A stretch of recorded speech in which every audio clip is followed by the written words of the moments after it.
It's impossible to have good mental and emotional health without having a healthy connection with our emotional body.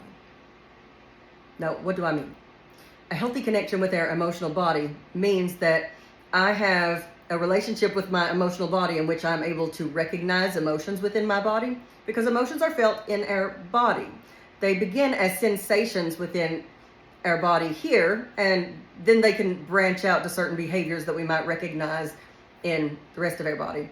But typically we'll notice those sensations here, in our chest, in our stomach, anywhere along the lines of that.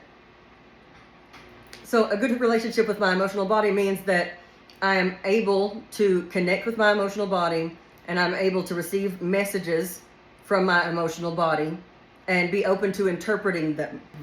Emotions are intended to be a guidance system, one more of the many guidance systems that our body comes equipped with, to be able to help us navigate safely in the world.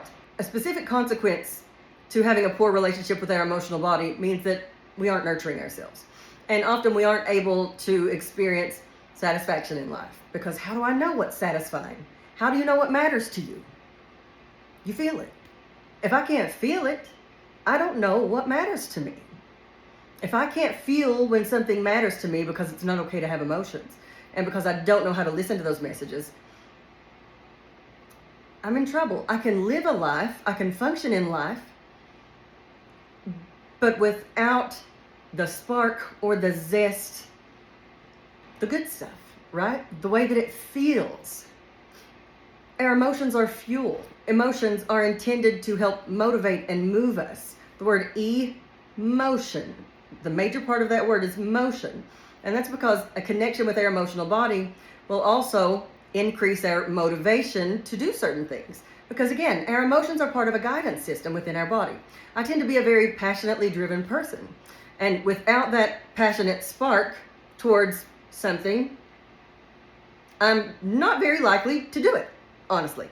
I happen to be very passionate about mental health and personal growth and things like that. So I enjoy talking about it and learning about it and reading about it and helping other people improve their life and learn more about their own mental and emotional wellness. But again, that's an emotion. Without the connection to that emotion, then I wouldn't know what to pursue. I wouldn't know where I will gain fulfillment and where I won't. And if I'm not listening to my body to tell me what's good for me, what is satisfying for me, what is right for me, I'm also missing out on information that would allow me to protect myself. And I'm also missing out on information that, again, would allow me to have a satisfying life, a life that is just specific for me. Because let me tell you, no one else out there knows what is specific for you. No one else out there knows what you need to do in life to thrive and to feel satisfied. And a major problem that we have is that we allow another person to tell us what should and should not. We develop shame related to our emotions. The shoulds are shaming.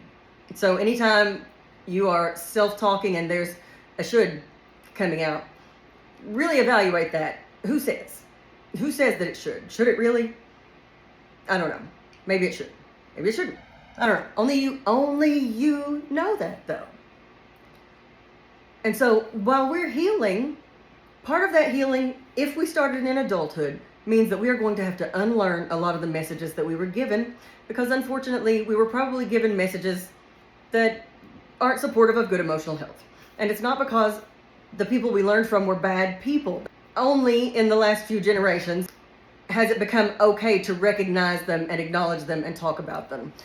The shame and the stigma associated with emotions and mental health was huge. My parents' generation, there was still a whole lot of stigma, and as a result, a lot of people weren't able to heal.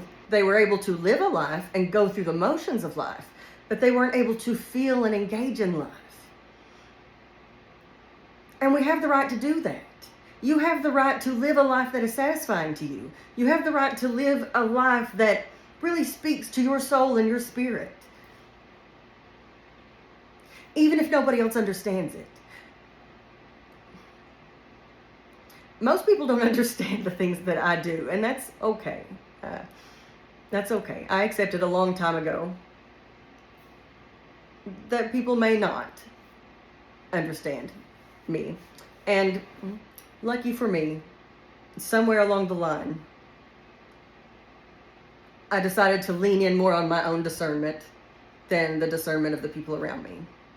And so that meant that I can hear and listen to what others say and suggest, but I'm going to place more value on my own discernment. And a lot of my discernment comes from my body. What do I feel or sense about this situation? What does my body tell me is good for me? And you know how sometimes I know? Because when I think about it, I feel a spark of excitement. An excitement to move in that direction. It led me all the way across the country. And it was scary because I'm a little Kentucky girl, born and raised in Eastern Kentucky, and then I find myself all the way over on the Western coast in a state that I never even imagined that I would want to go to. But you know what? It's exactly where I need to be. I couldn't have planned it better. And I didn't.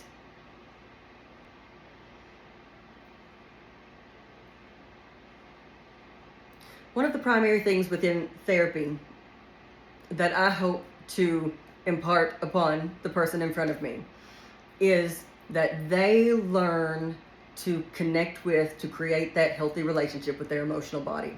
Because that habit, that relationship with their emotional body is the key to maintaining.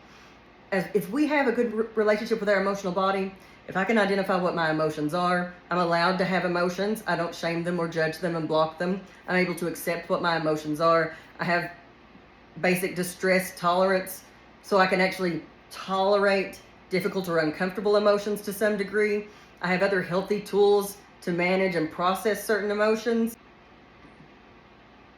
I'm able to sit with them, maybe even welcome emotions, because again, they are messengers. They are messengers that if I have that healthy relationship, they will guide me towards what is good for me throughout the rest of my life. I won't have to go to a therapist for them to tell me. It doesn't mean that I couldn't still benefit from the guidance at times or the support at times. But that key foundation is in me being able to trust my body to know what's good for me, to be able to trust my emotional body to guide me. And again, often we have to work through the barriers to recognizing our emotions first. If nobody has told you today, you're allowed to feel exactly how you feel. You don't need permission to feel anything that you do feel. If you feel it, that means that it's what you need to feel right now. That also doesn't mean that it's true or factual. But it means that it's exactly what your body needs to feel, because you can trust your body to know. You can trust your body to guide you.